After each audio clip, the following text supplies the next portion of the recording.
Hey, Dog Pound. This is the Oracle, the Village Elliot.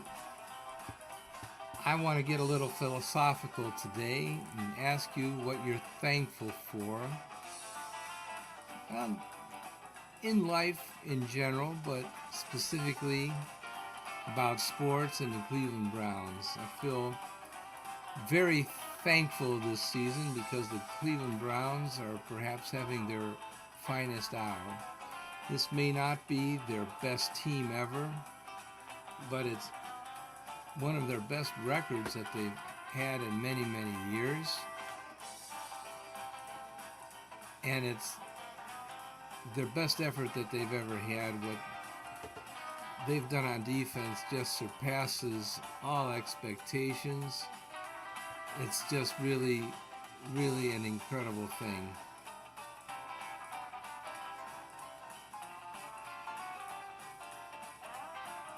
Football is not an easy game. In fact, I believe that football is the hardest game in the universe. It's so demanding physically, but mentally it's also very, very difficult to just play this game, to understand what it is you're supposed to do, to make those decisions, and sometimes in split seconds. Man, that's a hard game. I believe it's the hardest game of all to play well. And the Cleveland Browns are playing well for the first time in years. Well, I guess, of course, there was the 2020 season in which Baker Mayfield led the team to the playoffs. They almost made it all the way to the Super Bowl. It was a lousy call by the officials that couldn't see. A helmet-to-helmet hit on Rashard Higgins that should have sent the Cleveland Browns to play Buffalo the next week. And they could have made it to the Super Bowl, perhaps. It's not crazy. It's not crazy to think that at all. Um, so I'm thankful that the Browns have Myles Garrett, the greatest superstar on defense that I've seen. I was going to say in my generation, but I think I'm old enough that I span more than one generation. I remember back when Jimmy Brown was a player. I didn't really understand football at that point, but I think a few years later, by the time it was Jimmy Brown and Dick Schaffrath, Bo Scott, uh, Bill Nelson at quarterback, Jim Kanicki at defensive tackle. Well, and then later we had Jerry Shirk and Walter Johnson, the two best defensive tackles in the NFL at that time. Billy Andrews, the middle linebacker. Clarence Scott, Tom Darden. Man, that was an incredible time. Uh,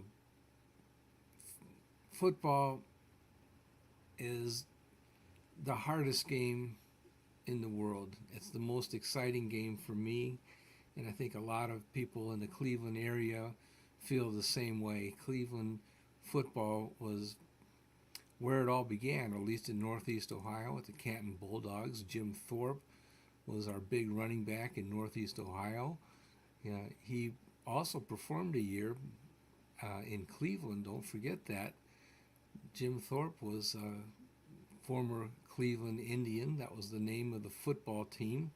I know you're not supposed to say Indian anymore, but that was just historically the name of the team, the Cleveland Indians.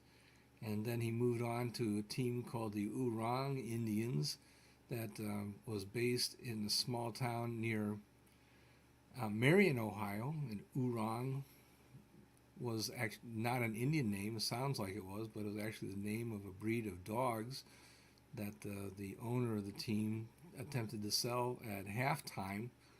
And the football team was part football team and part entertainment. They put on a Native American halftime show at each game, and maybe the halftime show was better than the football. They were all Native Americans and did not have a winning record, but it was a very, very entertaining brand of football from what we know. But anyway, yeah, Jim Thorpe played in Canton, played in Cleveland, and before there was such a thing as the NFL, there was the Ohio League. The big teams were Canton, Akron, and Massillon, and Jim Thorpe was in the middle of it. He was one of us. He was the first big star in professional football. It was all here in Ohio. It's in our blood. And I'm just really grateful for the heritage that we do have. And, Jim Brown played here. I'm old enough to remember Jim Brown. I didn't really understand Jim Brown when he was a player. I was only like 7 or 8 years old when he retired, or I should say forced into retirement by the most stupid owner slash general manager in history. That would be Arthur Modell. And otherwise, he'd have played for several more years in Cleveland. And Jim was also a civil rights advocate, which he was way ahead of his time. We understand that now, what he was doing. And he attempted to build businesses on the Cleveland's Near East Side, and was really a builder and businessman, and did a lot of things for Cleveland that maybe didn't appear in the newspapers, but really fostered a sense of literally, not figuratively, but literally ownership of businesses among minority communities, and did a lot of great things. Now, he did a lot of bad things too, where he had personal relationships that went sour, and there were allegations of violence, and certainly anger management was something that he admitted to in his later years. And so, if you want to criticize him, rightly so, I think Mr. Brown owned up to that in as many words in his statements to the press, and you could make what you will of that. He was not a one-dimensional character by any means. Nevertheless, he's part of our heritage, and I'm grateful to have the memory of him as part of our community. I'm grateful to have known that. Grateful to have known Ernest Beiner. I actually met Ernest at a Brownsbacker function. I think he was, more than anybody else, he was my hero because he overcame the greatest of adversity.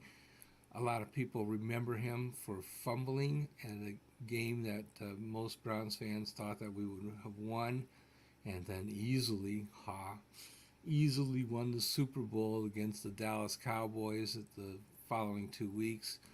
But I'm here to tell you that when your defense gives up 38 points, you're not going to win no Super Bowl against no Dallas Cowboys. That was really not fair. And yeah, okay, I remember that the Browns deliberately, or I should say we had the benefit of getting 2 points on a safety, so it wasn't really 38 points, it was 36 or whatever. It doesn't matter. They gave up a lot of points against the Denver Broncos, and the defense did not play well. I don't think that we would have beaten the Dallas Cowboys. Not when the defense is giving up that many points. So I tried to tell Ernest that, look, dude, it's not fair for you to blame yourself when the defense is giving up so many points. It's too selfish for you to take that much responsibility for a team that played so poorly on defense. You didn't play defense, dude. But anyway, nevertheless, I'm so grateful for the opportunity to meet Ernest Beiner, who, let it be known, had, I think, 2 Super Bowl rings after he left the Browns. That's the punchline. He was not a failure. He recovered from the debacle, the terrible, terrible emotional responsibility that he felt for fumbling in 1986, and also losing against the Broncos in a subsequent rematch in the AFC title game. But he went on to have a career with the Washington Redskins, where he became the feature back, and he earned a Super Bowl ring as a player, and then also earned a Super Bowl ring as a coach for who? The Baltimore Ravens. That one is a little hard to take, but okay, as a professional athlete, you have to go where the opportunity is, and he had a Super Bowl ring as a coach, and so he had 2 Super Bowl rings after he left Cleveland. So just immense gratitude to have met somebody like Ernest Byner. Also, I met Bernie Kay. I did. And I met Greg Williams. Greg Williams is a particular hero of mine because I feel like, Greg, Greg is kind of crazy. And I think that's really kind of who you want to have as your defensive coordinator sometimes. Defense is not something that you play strictly by logic and by manipulation like you play chess. If you could play just like chess and win football games, then maybe I would have been a defensive coordinator. But it's much more than that. You have chess pieces that play with emotion and play with adrenaline and great tenacity. And for that, you need a motivator. You need an angry person sometimes, somebody that gets angry. And you need somebody that I think is a little bit crazy. Defenses do some crazy things. And I understand why there was such a thing as Bountygate with the New Orleans Saints. And I don't think that it was, how do I want to say this? I don't believe it was something that was maliciously directed towards particular players. I just think it was part of this kind of crazy mindset that defensive players have to have. They just think in kind of a crazy way. I don't mean to excuse that, but I guess I'm just saying that it's not out of the realm of normalcy given the nature of playing defense in the NFL. So I did understand what Greg Williams was about and what he was trying to do, what he was trying to accomplish with his defensive players, and why he acted crazy and did crazy things while he was a coach. And I think he needed to perhaps refine his approach and define better limits for what he did, but I understood why he was doing the things that he did. And I totally bought into the attacking style of defense that he was preaching at the time. Although, again, I think that the style had to evolve with time, just as everybody in the NFL learns how to adapt as the game evolves and improves, and it gets better year after year after year. And the competitive advantage that Greg Williams had as a younger coach may not be the same now that he's an old geezer like me, but I still just really like Greg Williams. I like the Buddy Ryan and his sons Rex and Rob. Love that attacking style, and I think that you see the same thing with Jim Schwartz, that the Cleveland Browns defense is an attacking style of defense. It's under control. I think it's under much better control under Jim than it was under Greg Williams, and that it's much more disciplined.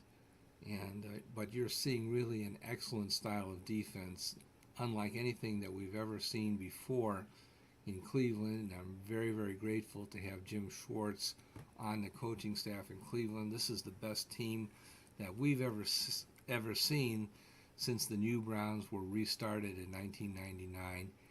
Just enormously grateful for what has happened, and I think this is really the best year that the Browns have had, the best opportunity that we've had to make a deep run in the playoffs. I'm not predicting that the Browns are going to go all the way to the Super Bowl, but I'm certainly not saying that it's impossible either.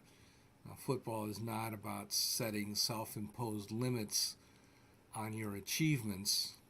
It's about doing what seems to be impossible, making the impossible possible, making the unachievable dream into reality. Anybody with a uniform number is a threat, and any team that believes in itself is a potential contender. And I think that's what we have in Cleveland. As a team that is beginning to believe in itself for the first time in a long time. And I don't see any fundamental limits to how far that they can go. I think that the Baltimore Ravens, the current first place team in the AFC North, is somewhat overrated, and the Browns and even the Pittsburgh Steelers, I think, can be right up in there in that same class. And I'm not sure that the division is all locked up just because the press is going gaga because why? The Ravens have the best record, but they also have had the greatest fortune in being able to play teams that have started rookie quarterbacks in their first NFL games. They've had Joe Burrow when Joe Burrow was not at his best health situation. In fact, he was injured and went out for the season against them last time they played. And I'm not sure how excuse me exactly, I'm not sure how impressed I'm supposed to be that the Bengals beat, or the Ravens beat the Bengals when Joe Burrow was not healthy with a strained calf the first time they played, and then had to come out of the game with a ruptured tendon in his wrist. Does that mean that the Ravens are that much better than the Bengals? Does that really prove what you're saying, that the Ravens are that much better? I don't know. But nevertheless, I'm grateful that there's an opportunity to contend for a division title. I think that the division is going to get tighter as the season goes on. I think both the Browns and the Pittsburgh Steelers, who also have a very, very good disciplined unit. They look like they're a bunch of freewheeling characters, but I believe that ball hawking scheme that they have is a very disciplined, planned approach to defense. It's not as luck-driven as it seems. And I think it's going to get tighter. I don't think it's that Baltimore's going to run away and hide. So we'll just see how that turns out. But anyway, this is the Village Elliot wishing you, the Dog Pound, the greatest Thanksgiving and best wishes to you and your family. And we'll check in when the holiday's over and everybody's full of turkey, and we'll just see how the season progresses. We've got a new quarterback. A lot of people are plotting his demise and hoping to get some kind of name brand veteran to take over the team. I think that's foolish. We know who the backup quarterback is, and we're not going to change him just because you think you've got somebody on the waiver wire from fantasy football or something. This is nuts. Dorian Thompson-Robinson is the quarterback unless he totally screws it up. I don't think he will. I think he's the quarterback for the rest of the season. Let's just see how far he can carry this team, and we'll talk again on Friday. Take care. Happy Thanksgiving, everyone. Let's watch some football, shall we? Bye-bye.